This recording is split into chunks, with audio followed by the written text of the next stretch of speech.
Hello, beautiful people of the fragrance community. Mike here with iSMELL. Hope this video is finding you well. For those of y'all who are not already aware, iSMELL is in fact a channel dedicated to all things fragrance related, as well as connecting with like-minded individuals within this community. If that sounds like something you would be interested in, I am going to encourage you to like, subscribe, and click the notification bell. Not only is it going to strengthen the YouTube algorithm, it also ensures that you are able to stay tuned in to future content that I upload. With that out of the way, let's go ahead and jump into today's video. Several days ago, Tyler over at Simply Fragrances included me in a tag video. The concept of this tag video was to essentially compile a list of fragrances that could quote unquote be considered a starter kit. And this is gonna be a fragrance starter kit. I think what I'm gonna do is I'm gonna go in seasons and then different occasions. So I'll start with spring and then we'll work our way forward. Like I said, this was a tag video, so now I gotta tag some people. So I'm gonna I'm gonna tag Mike from iSMELL. I wanna see what your fragrance starter kit would be. Okay, so seeing how I was forwarded in this tag and staying on par with the brand of this channel, that's exactly what we're gonna be doing. Tyler, the challenge is accepted. Today we will be discussing 5 fragrances. Each one of these fragrances individually as well as collectively, I feel will make an awesome starter kit. We have quite a bit of information to get through in this review, you guys. I'll see y'all on the other side of the intro.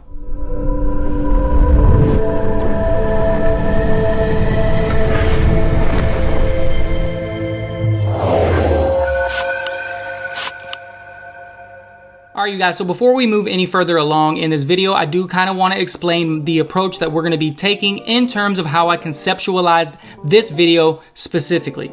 I did approach it through the lens and through the vantage point of an individual who is new to the hobby and new to the fragrance community in general. Having said that, each one of these fragrances is going to be both widely accessible as well as readily available in terms of the price point. I do believe you could get all 5 of these fragrances and still get out without having to pay over $200. Listen, you guys, it's just fragrance. It's not that serious. You do not have to break the bank to smell good. At the end of the day, many of us have obligations. We have family obligations, work obligations, we have mortgages, kids, car payments, etc. It's not worth going into debt over. You can smell good and pay less. Now that I'm off my soapbox, let's go ahead and get into this first fragrance. The first fragrance being showcased today, and no, it's not in any particular order, was launched in 2008. It's by master perfumer Alberto Moreales. Some of y'all might know where I'm going with this, and this is Versace Pour Homme. Okay, so let's assume you've never heard of Versace Pour Homme. I'm not going to hold it against you because I'm fairly confident that given a decent amount of time within the community, you are going to hear the name Versace Pour Homme quite a bit, and for good reason. Pour Homme literally translates to signature, and that is the embodiment of what Versace Pour Homme represents. Quite frankly, this might be one of the most versatile scent profiles ever created in the designer realm at this price point. If you live in a hot climate, as I do, it is a signature-worthy fragrance that can be worn at least 7 or 8 months out of the year. Just take a look at this juice level.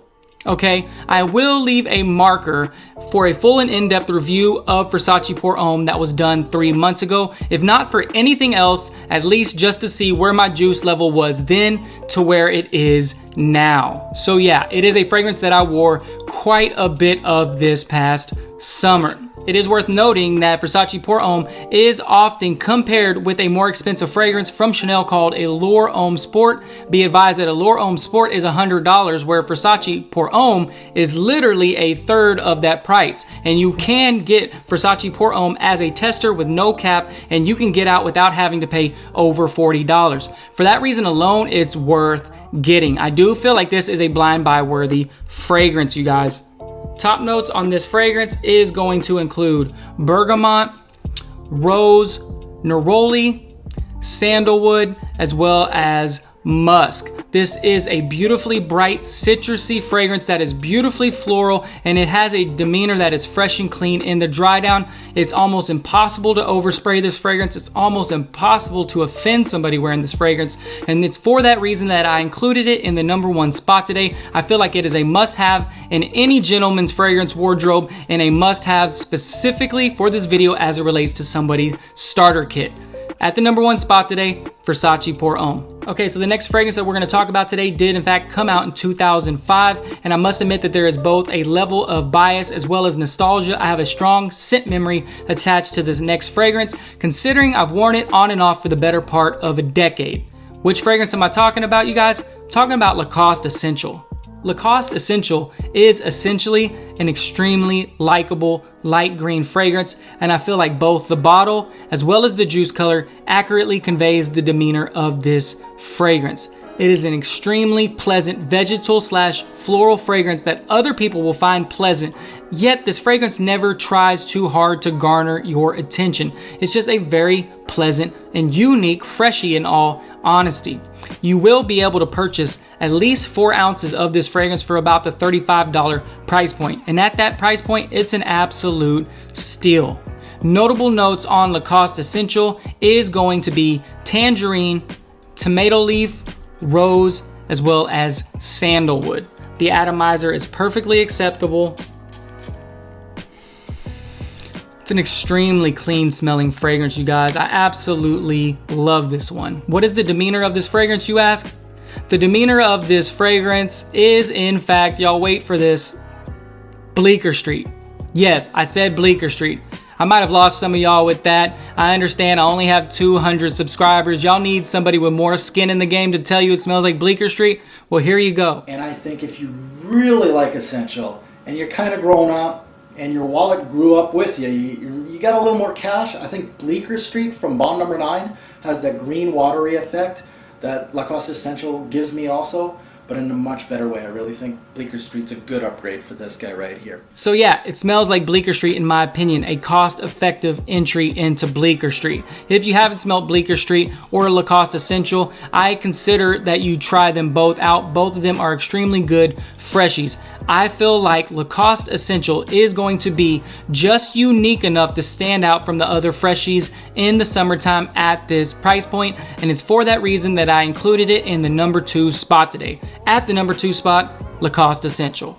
Alright, so what is a starter kit if we don't include a blue fragrance? That's exactly the direction we're going with this next one. This next fragrance is in fact a blue fragrance. It's also a bit of an aquatic as well as an essential. Or is it more of an Essenzial? Yeah, I think some of y'all might have picked up on that. The next fragrance we're going to be highlighting today is none other than Salvatore Ferragamo Aqua Essenzial Blue. Okay, so what you're getting with Aqua Essenzial Blue is a versatile blue fragrance that not everybody's going to be wearing. Just in case you're not already aware, a blue fragrance is designed to be shower jelly fresh and mass appealing and designed for compliments. This is a very cost-effective fragrance, but do not get it confused with being poorly crafted. Alberto Moreales does not craft crap, and he is the nose behind this fragrance. Top notes on this fragrance is going to include lemon, lavender, tonka bean, as well as ambroxan. This fragrance is going to project quite a bit. What's the demeanor of this fragrance, you ask? Well, I'm glad you asked. If you love Bleu de Chanel, if you like Dylan Blue, this fragrance kind of puts you in the mindset of those fragrances, more so Bleu de Chanel. So yeah, if Bleu de Chanel is your incensey blue, and then Dior Sauvage is your metallic blue, and then Rochas L'Homme is your juicy blue, then Aqua Essenzial Blue is going to be your powdery sweet blue. It's one of the best fragrances that money can buy in the blue genre at this price point. You can get a tester for about $30, and it's a fragrance I recommend in any starter kit. It is a versatile blue fragrance that is going to make you stand out. At the number 3 spot, Aqua Essenzial Blue. Alright you guys, so we have a couple freshies and we have a blue fragrance now in our starter pack. Let's transition into a good fall/winter cold weather scent. I was going to showcase Dolce & Gabbana The One, however Tyler already highlighted that fragrance. So what I'm going to do is I'm going to pick a fragrance that I feel is in the relatively similar ballpark. Which fragrance am I talking about? I'm talking about CK Shock. So before I get drug in the comments, follow me here, let me explain myself a bit. The reason why I say both of these fragrances are in similar ballparks is because they both are, in fact, warm, sweet, and spicy, easy to wear tobacco fragrances. And if we're just keeping it a buck here on iSMELL, CK Shock outperforms Dolce & Gabbana The One. It also has better longevity versus The One. I don't know why they call it The One. They should call it The 12. The reason they should call it the 12 is because it has no longevity, and you're going to need about 12 sprays to have any amount of longevity with that fragrance. I like the scent profile, however, it just doesn't last. And what's the point of wearing a fragrance if you're gonna have to use the whole thing in a month? You have to spray the thing literally 100 times to get any projection. Trust me, 4 or 5 sprays, you're gonna be good to go with this one. Not to mention, you get about a gallon of it for $20. And at that price point, you're gonna be hard pressed to find something better, you guys. That's why I included it in the number 4 spot today. A fragrance that is worthy to be in your starter kit, CK Shock.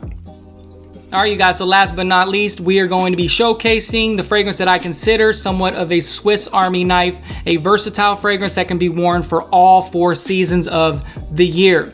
Undoubtedly, your hardcore frag head who is deep down into the rabbit hole and deep into his fragrance addiction is going to resent me for even including this video. However, let me reiterate that this video is not for y'all. This video is for somebody new to the hobby and new to the fragrance community. At the number 5 spot today, Homme Club de Nuit Intense Man. Okay, so the main takeaway to take away from Club de Nuit Intense Man is that it is a direct clone and a direct reinterpretation of one of the most popular scent profiles ever created in men's perfumery. It is a reinterpretation and a re-inspired version of a $400 fragrance from the House of Creed called Aventus, yet it can be picked up at a fraction of the cost for $40 after shipping, and it is for that reason that it deserves to be listed on this starter kit despite people's philosophies on clone fragrances. Homme is an inevitable pit stop within every fragrance connoisseur's journey, and whether they want to admit it or not, many people desire this fragrance over Creed. Notable notes on Club de Nuit include pineapple, birch, blackcurrant, and musk. It is a very woody, it's a very fruity, it's a very smoky, and it's a very masculine scent profile that will garner you compliments whether you choose a $40 fragrance or the $400 fragrance from Creed. It is a fragrance that is going to garner you a ton of attention. It is a very strong fragrance. It's going to perform beast mode projection, high compliment factor, and can be worn all year. At the number 5 spot today, Club de Nuit Intense Man.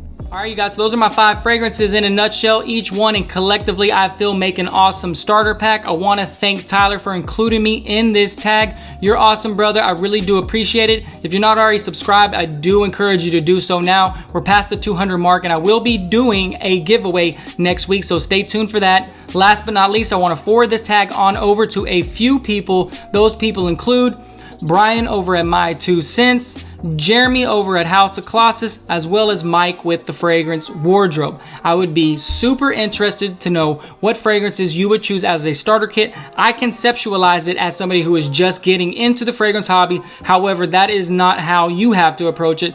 Just approach it as it relates to which fragrances you would want people to know about as a starter kit.